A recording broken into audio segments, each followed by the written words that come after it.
Welcome to the next episode of the ABCs of ERP and Beyond, where today we'll be discussing one of the most important aspects of any ERP implementation project, the kickoff meeting between the partner and the customer.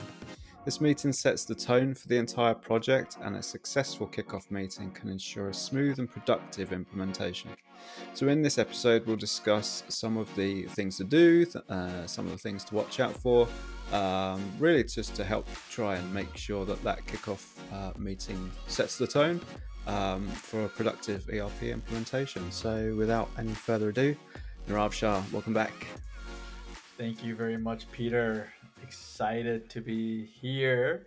Another great episode podcast for us. I think this topic is very important to a lot of people that are embarking on the ERP implementation or that want to kind of get a sense of, what are the first steps, what are the second steps in ERP implementation. And this is a very important one. This is kind of feeding off of what we talked about, in our previous episode was a pilot test.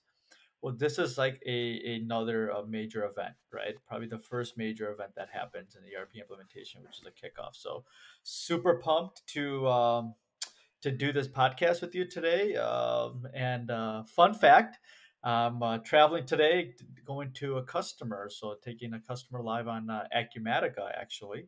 Okay. And we did our kickoff call probably last September, and I'm happy to report that we've stayed pretty true to our kickoff call. So I think that definitely helped, like you said, set the tone, set the framework of what the implementation will look like, and everything. So we have some really good points to discuss. So yeah, pretty cool. It kind of the full circle, and you see everything tied back together. So here we go. We got the kickoff call. Should we tear straight in? Let's do it. Okay. Number one, I have confirmed the project. Yeah, exactly. You say what's in, what's out, and you also kind of get an idea of what processes that you're implementing, how long some of these where you're going to spend more time on some process for the other process, right? You've kind of already uncovered up to this point any special processes, any special development, right? Hopefully, and have a good, I would say, 80% idea of what phase one looks like. Now, there's some things that could scope out and that weren't part of phase one that need to be part of phase one. But you should at this point have a really solid understanding of what phase one is. It should be agreed upon, with your partner. It should be agreed internally, all the key stakeholders. So there is no question of what are we doing, what modules are we using. That at this point that should be confirmed and basically it's just moving towards that plan of what phase one should look like. Okay, so when we talk about phases here, phase one, phase two, what defines the phases? So what would be in phase one as opposed to like whatever a phase two is here? Yeah, so phase one could be, we want to get the distribution process up. We want to focus in on inventory control, warehousing, um, inventory accuracy. Phase two could be we want to add on retail e-commerce website. We want a web store or a web front essentially that's going to feed into our ERP system. And maybe that's an initiative that we've been wanting for some time now, but we know with this new ERP system that we're implementing, the opportunity is there and is closer than what we think. So do we do that as phase one, or do we first tackle our main concern or issue, which could be inventory management, and then phase two we look at a retail e-commerce integration. So that's kind of an idea of a phase one and phase two separator there. Okay, so I guess phase one is everything that's like critical for the business to continue to operate. Um, and then would the desirables then would go into later phases. So something that's not critical, but can be put into the system at a later date, I guess. Like Yeah. some kind of if e-commerce was just an extension of your company, Yeah, um, exactly. you could add that later. Okay. Yeah, exactly. Another thing could be, okay, we know we have to concentrate on warehousing. Inventory control is important, but we also want to do handheld, and we want to have industrial devices in our warehouses, but we're not there yet, right? Let's get our inventory accurate, then let's go and implement our handheld solutions. That's acceptable, right? Because the way we set the system up, right, or what you want in phase two is going to help determine the scope of phase one, because we need to set some things up a little differently potentially, depending on what is phase two look like. Hmm. So at this point, I guess the company that's um, doing this ERP implementation, i.e., the client here, they would have had to have done some background homework before they come into this. So there's obviously some things that's a precursor to this kickoff meeting in terms Yeah. of like them deciding what we need Hmm. um, as core cap- uh, Yeah. you know, capabilities of the ERP.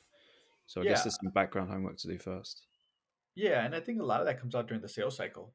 So especially us, when we're engaged in the sales cycle, we take a good amount of time out in the sales cycle. It's just not to sell, give you a demo, and let's sign contracts. It's essentially, let's educate you, let's show you what you could do, kind of what the perfect world looks like, right? Phase one, phase two, and then now let's start dividing up or parsing out, okay, well, let's tackle this for phase one, because that's what we could kind of take on based on what's going on in the business, and then here's what phase two will be. So there's a lot of education, there's a lot of collaboration that happens during the sales cycle, or at least should, in the sales cycle, so you have a clear vision when fully implemented, right? What does your solution look like? What's your stack of technologies look like that you're going to be using in your organization? So then from there, once you know now, you could actually start, having more intelligent conversations on what you want to bring for phase one, and keep for phase two later on, because you see the big picture now. You've seen it during the sales cycle. You've been demoed it, right? You're comfortable with, what it looks like, and now we could identify what is going to be exactly imminent to roll out versus nice to have or desirable, but we need it because technology is moving fast. Our competitors are doing it, or right, our customers have been asking for it, so we need it. But maybe we have to get our house in order first before we do that other stuff. Hmm. Um, so moving on from there, point two we've got is about the project team. Who's involved? Who do we need to get on board? Who needs to be in the room when we're holding a kickoff meeting? Yeah, and by the way, if I could go back to point one real quick, Peter. Part of the project scope is there's a deliverable around that. It's the project charter, so that should be documented, right? And that documentation should be signed off by both the customer and the partner. So that's Okay. used as a reference point, and this is what we all agreed with. Because what happens if there's a change in turnover employment of employees at the customer side or the partner side, right? Mm. The initial consultant that was working on a project now has gone on, moved on, and now there's another consultant that comes in, right? On the customer side, there's the VP of accounting or the controller or the VP of finance leaves, right? And he's the one that initially decided what we're going to do phase one and phase two. So now he leaves, and there's no direction. Well, the direction is that project charter on what we've signed off on to implement. What phase one looks like, phase two looks like. So it's really important to document that. So I wanted to add that last piece in there. Yeah, no, that makes sense. So once that's done, documented in the charter, who are we including when we're doing this kickoff meeting? Who needs to be involved at this stage? Yeah. So it's important from a project team perspective that we get the main decision makers in this particular kickoff meeting, right? Because we're going through what phase one looks like. There's going to be questions, right? And then there's going to be, maybe some strategic decisions that happen for phase one. Okay. It's going to be all the key users that make decisions for processes, subject matter experts, right? Sometimes I've seen that some companies have third party consultants that are part of the implementation team at the client side. So they should also be involved. So they understand, who the project team at the partner side is and also what we're trying to achieve. So then they could be the gatekeeper or the project manager on the client side. So they understand, the scope and direction of the project, right? We also need to understand down to the level of who's going to record our calls, meaning who's going to be the scribe during our trainings, right? Who's going to who's going to have an issues list maintained internally at the client side and at the partner side, right? How often are we going to have our kickoff meetings, and who should be involved in that, right? It might not be um, it might not be where every person in the project team is going to be available for every meeting, especially project status meetings. But there might be a couple that need to be involved every single meeting that know everything about the system, right? Everything about the process. So, who's that person essentially?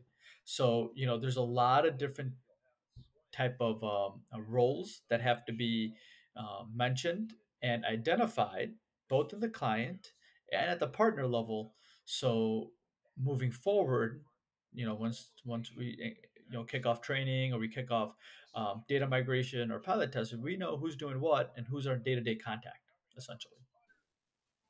Yeah, I guess when we have everyone that needs to be involved at this stage, that's a great opportunity then to address any issues, because there may be some subject matter experts. I mean, clues in the title, really, they're there for a reason.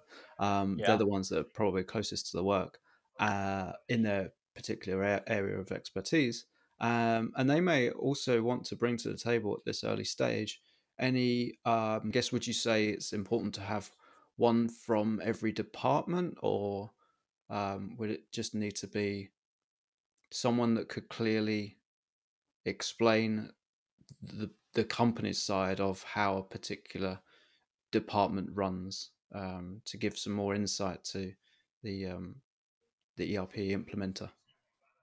Yeah, I think it's the manager that has specific KPIs or metrics that they're measuring success in their own department, right? If they have specific process flows that they should be following, or it needs to be somebody that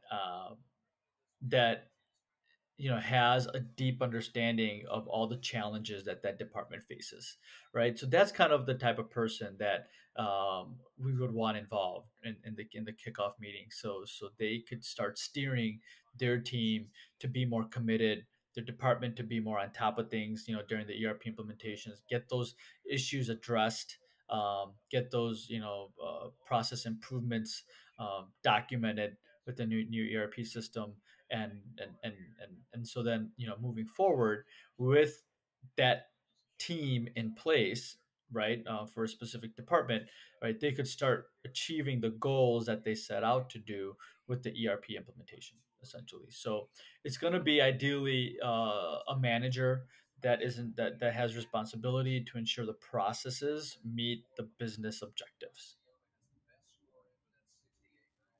right? So So it's a very important point. yeah, so if we think about where we're at now, we've defined our scope, what's in, what's out. Project chart has been documented and signed by both parties. Teams have been chosen, the right people in the room. Where do we go from here? Timeline. Let's say, let's agree to a timeline, right? It's never good to keep a project open ended, right? We know what phase one is at this point. Well, we know what phase one is. That's one half of the answer. The other half of the answer is, well, how long will it take us, right? And let's stick to a date, right? These are all milestone driven projects, and each major milestone, remember what I said was a kickoff on our last podcast, our kickoff, our pilot test, and our go live. These are big events that we are all basically working towards. So we start backwards scheduling. What is our desired go live date? From our desired go live date, based on the complexity and size of the project, right? When should we do our pilot test, right? And then that should also determine when we should have data migration complete. Okay, at least from a level of cleaning, or understanding of how things are going to map over, and then ultimately that's gonna backward schedule to our first training date and our cut and our kickoff. So our timeline is important, because if you don't have a timeline, you're just shooting in the dark. People don't take the project seriously. It just keeps delaying, keeps dragging on. So at least the timeline's in place, because there's some company objectives right? Maybe you're coming up in your busy season, so you don't want to go live on a specific date, right? 8 months down the road. That means you want to maybe go months, you want to go live 5 months, down the road. So let's all work to that date, right? There are these external factors out there that we need to take into account. Maybe someone's taking a long vacation, right? And that's coming up maybe 2 weeks before go live. So then, okay, but we can't go live that day. Maybe we have to go live, maybe a month later, right? Well, what are these factors in place? Let's talk about it. Let's put it out in the open, so we could get a more realistic and proper go live date that both parties will agree to, which is a partner, and it's going to be the client, right? And then let's work towards that date. And if there's any changes towards that date, right, let's have a clear path of communication, a clear path of any type of escalations and stuff like that we need. But it's very important to set a realistic timeline, so we could start breaking down the different tasks that we need to do uh, down to the date level. Yeah, that's a really interesting point because you'd think by default it's just like the quickest is the best. Like, let's Hmm. do it in 3 months. Like, you may well be able to do it in 3 months, but in 3 months' time, that might be a really bad period of the year to do it. Right. It might be Right. as you said, it might be right over your peak busy period. So Yep. the realistic date is, I guess, the realistic date is one, making sure it's not lofty goals, and you're never going to reach it. But two, yeah, there's external factors here that says that it can easily be done in a shorter time frame, but then it might not be sensible. So, and I guess here we should really just caveat this with don't underestimate some of the complexities involved. So there may be some developer time, there may be some bespoke modules that need to be written, um, if it's fundamental to the company. So don't underestimate how long some development time could take. It might Yep. not just be all off the shelf. Um, and if it needs to be written and it's core and needs to be in phase one, then factor in that time. Well, not only that, but what if you have a third party solution, and we're determined when we could kick off a third party solution based on their timeline, right? Mm. When their availability is, and that we don't control that at the end of the day. So we also need to kind of take that into consideration, um, and try to understand, when we should be going live. Essentially, I had a customer, very last minute, they decided to do credit card processing inside the system, and we had even talked about credit card processing because that was going to be phase two or phase three. But then they got this huge requirement from their bank to, or incentivize them to go with credit card essentially. So they're like, well, we need to do this phase one. And since we never discussed it or anything, we had to go out, find a third party credit card solution. And within 2 weeks, put together a good project plan just for that credit card solution, integrated it into our master project plan, essentially, and we're able to go live with them. So, the sooner you know what, third party solutions you have, the easier you're going to be able to integrate into your project plan and meet your original project date, right? Because sometimes if you try to bring on a third party solution too late in the game, and depending on the size of it, it could jeopardize your go live date. Mm. So when we're talking about timelines, is this something else that would be documented? It sounds like there's probably some hard checkpoints. Like if we're not at this point by this date, then that jeopardizes our go live date. So is Yeah, this all documented as well then? absolutely. It's all documented in collaboration tools that we're, that we'll talk about here in a little bit, because that's an important point. But absolutely, like, if you don't like, for example, if you miss your pilot date, you're going to jeopardize going live, right? That's a huge date. The pilot's a huge date, right? If you don't finish, let's say, converting all your data by a certain point, that's a huge issue. Let's say if you haven't identified, or you haven't contacted third party solutions to begin training on the day specified, that's a big, huge issue and a go live risk.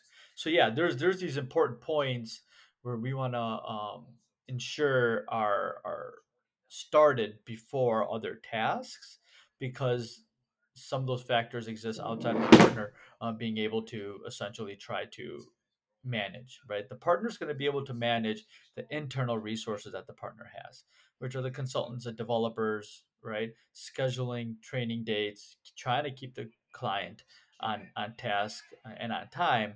But the client is also running their business, and there's third party ISVs that we don't control what their capacity looks like. So there's a lot of external factors, but that timeline, if it's documented properly and used as a collaboration tool, updated regularly, could give you a good idea whether you're going to be able to hit your date or not hit your date from a go live perspective. So if something had cropped up and then we were going to now struggle to hit our go live date, what would we do? We would have, I guess we would need to establish an escalation process here. So Yeah. how do we do this? Yeah, this is an important point. Every time you bring this up in a go live is tricky because everyone kind of looks at themselves like, this is a perfect world. Why would there be escalations? Why would be there anything bad that happened? And these are huge projects, and most customers, they change, right? They change the status, they change ERPs, they change business systems, once every, was it 10 years or something like that, depending on where they are in the business. So it's not something that is thought of as being uh, that customers don't think about regularly, of any issues that could happen, but we do this every day, right? We implement ERP systems every day, right? So there's times where we could have a key user in a department fighting us on a specific modification, and we're recommending not to do the modification because there's a workaround for it, right? And we need an escalation path. Who's going to be the judge, right? If we go to somebody internally at the client, say, hey, the customer or this user is asking for this, but there's a workaround that's going to do the exact same thing, right? There's no reason to spend money for it, right? Who's going to make that final decision, right? Or we're at risk of not going live. We need to talk to somebody internally. Here are the 4, 5, 6 reasons why we can't go live. We need to escalate that, right? Instead of not telling anybody, or just telling one department head. There has to be someone that is like the project sponsor in this case, that is different than the project manager, because there's a separation of duties there involved. So that project sponsor could understand where the partner's coming from, what issues there are, and also discuss with his team whether those issues are warranted or there's legitimate issues, or how we can work around those issues to meet our due dates, or do we have to move our due dates. I'm struggling with a cat here. A cat is after my attention. If anyone is watching and thinking about starting a podcast and you have pets, make sure you feed them before you hit the record button. So I'm just going to put that in there. Is he I'm trying to like fighting a little. eat your pants or something? Just looking up at me like this, it's quite off-putting. Oh my gosh! You should have Peter should have planned it out a little better. You should have had a project scope meeting with the cat before, right? And said phase one, we're going to be feeding you, and here's our date and time we're going to be feeding you, right? And clearly you didn't meet the date and time. Where was the escalation path here? The cat needed to escalate this to somebody. Unfortunately, I am judge, jury, and execution. So,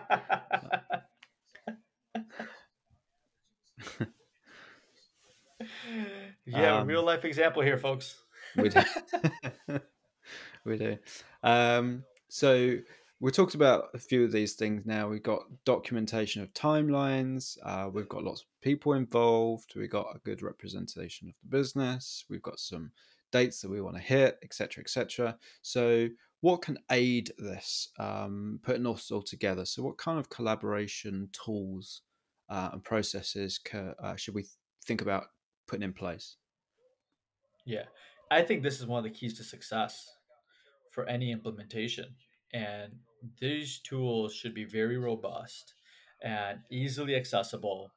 Collaborate with them easily, audited, right? With there's audit functionality behind it, right? You need to be able to use a good project planning tool, right? A tool to track open tasks, right? Maybe like a 3Ws list or some sort of parking lot.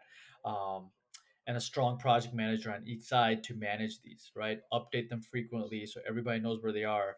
And when you have a project status meeting, you're basically going over those, right? Never, ever, ever, ever, ever, ever, ever Have a project status meeting without going through these two lists: a project plan or an open issues list. Don't just take the word of mouth of anybody, right?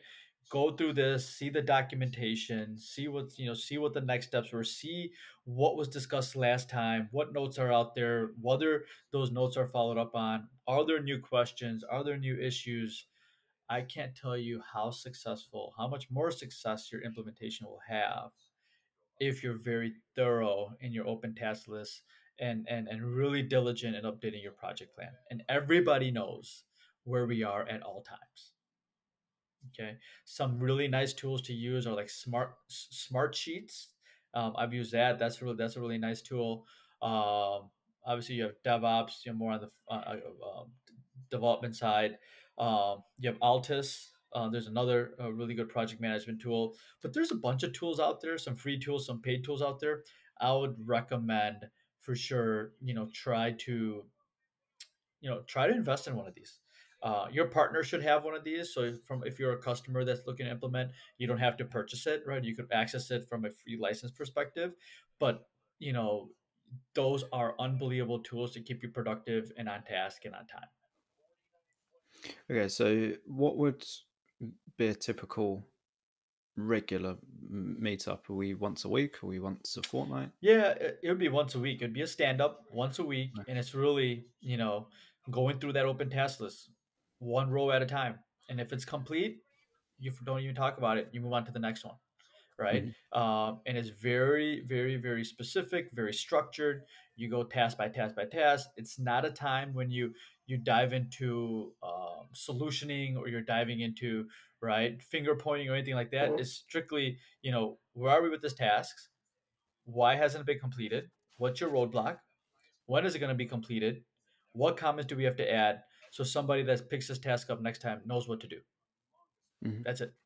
That's it. Keeps everybody on track and on focus on what the agenda of that specific meeting is. Mhm. Solutioning all that other stuff is basically after that meeting is done. You could have separate meetings to discover and talk about solutions for different open tasks, right? And then document those once those are done, so then everybody could get caught up on what was done that week, essentially the following week. But it's really important to use that to just get updates and help somebody move a task along, or identify a high risk task right there, Mhm. that we need to do, or get more people to work on a specific task, so on and so Mhm. forth. So would one of these tools be just for the say the project leader or the project manager, or are we making sure that every single person involved can at least view, um, whether it's a bit a Kanban board or whatever it is? Like, is it something that is open to everyone, or is it just kept for the higher ups, and then we come together at a weekly meeting? How's that kind of structured? Yeah, I don't believe in any, or at least our company doesn't believe in any closed door project plans or closed door, open task lists. These should be very transparent to, every key user in the business, um, to see what's going on. So no, yeah, I think it's available and accessible to everybody. Anyone could update it. Maybe you might have some security around the departments that can't update other department type of tasks, but even then, that's haven't really seen that to be a big concern in the past. But yeah, every project stand up weekly meeting, the project team that we identified as one of our points in our productive ERP project kickoff project meetings, that project team, everybody there should have access to that tool. Hmm. Yeah, I agree. Um, so we've got some really good points here of what works, but we know that for everything that we find out what works, it's because of 10 things that didn't work. So what are some of the main ones to look out for when we are um, thinking about a kickoff meeting? So um, maybe something like, I guess one here would be making sure you're avoiding having a vague scope. Make sure it's properly defined would be one. Yeah, So, absolutely. Take time before everybody gets into this meeting. Take your time to really document. what we're doing, right? These are big projects. These are heart transplants. You don't see a cardiologist, a cardiac, a thoracic surgeon, or anybody coming into a heart transplant without doing his homework. He's studying the heart. He's studying the patient. He's studying best practices. He's studying, best ways to complete the surgery. This is, yeah, that's a different, that's a life and death scenario. No one's dying from an ERP implementation, but it could affect the business profitability, right? Mm. Drastically if that's not done properly. So, from that standpoint, the business is an entity, it's like a person. So we want to make sure the person is healthy after the ERP implementation. So, take our time to really understand the right solution fit. What does the scope looks like? Who's going to be part of the project team? What's the timeline, right? Does it all make sense? Does it all click together like a good puzzle? Then you have a good project kickoff meeting ready to go and in place, right? There should be very little questions that come out from how we're going to execute this project after our project kickoff meeting, Mm. right? Another Yep. one is you know, don't skip the kickoff meeting. Don't skip it. Don't go straight into training. Don't go straight into give me your data. Let me put it in and go data migration. Blah blah blah. Don't do that. Don't do that. Have a, this is like a a meeting before you go into surgery. Sorry about using a surgery analogy, but this is a meeting to talk about everything that we're doing. Let's talk about it, right? And let's have it identified. Let's have a structure. Um, and because this is going to be a project that may go on several months to maybe a year, right, depending on how large and complex the project is. So have this, don't skip it, and take your time to do it correct. Hmm. Yep. I think also, I guess it's just the opposite of what we've already said, but making sure that you have genuine ownership of each aspect of the project, because you don't want to be months down the line and assuming someone else is looking after that particular part of the project, and then you come Right. to a meeting and nothing's moved forward with that aspect simply because someone thought it was someone else's, Yeah. responsibility or whatever. So Yeah. have Yeah. defined ownership. Yeah. Who is doing what here? Exactly. Exactly. Absolutely. And make sure there's a project sponsor, make sure there's a project manager, right? And make sure that there's key users. Make sure these people exist in your business to help manage the project. Projects of these size need appropriate separation of responsibilities so that person could just focus on that responsibility. You can't have somebody be a project sponsor and a project manager, right? And identify all the business processes, right? You need to have Hmm. a proper escalation path. So the ownership of specific parts of the project is real, it's accountable at the end of the day, and it helps the project to move forward. Hmm. Yep. I guess this works on both sides here. Yes, Okay. absolutely. Is there anything else? I can't really think of anything that stand out that we haven't covered already. I There's probably some very smaller things. These are the main important ones that I think any project type, any industry, right? Anytime you're going to implement and embark on an ERP implementation, you need to go through this. You need to go through these different these control points and talk about and document these different aspects of your project. So I think these are probably the main ones. If you have these in place and you actually take time to study it and it makes sense and it feels good, right? I think you're gonna have a successful project. Mm. And I guess this goes without saying, this can be fitted to any ERP. It's not specific to BC or Acumatica or JDE or Right. whatever it Right. happens to be. This is really a framework, isn't Yeah, it's a framework. Exactly. it?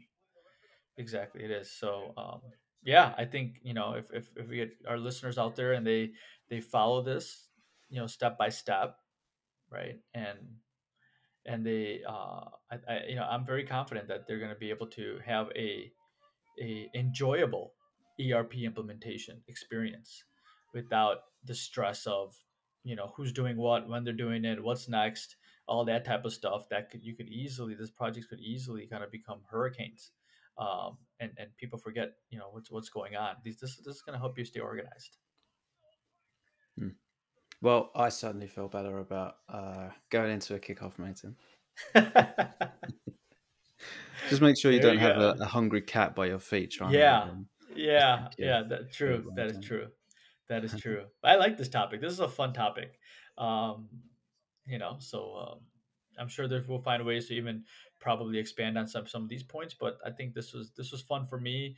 This is probably years and years and years of experience where I've been involved in kickoff um, meetings and trying to understand the best practices. So, and if there's any ones that anybody thinks that we're missing, add it to the comments or shoot us an email. Let us know. We'd love to hear about it, and maybe we'll have you on the show and to talk, help explain to us why that's a good topic to have in a kickoff meeting, and help also explain that to our audience.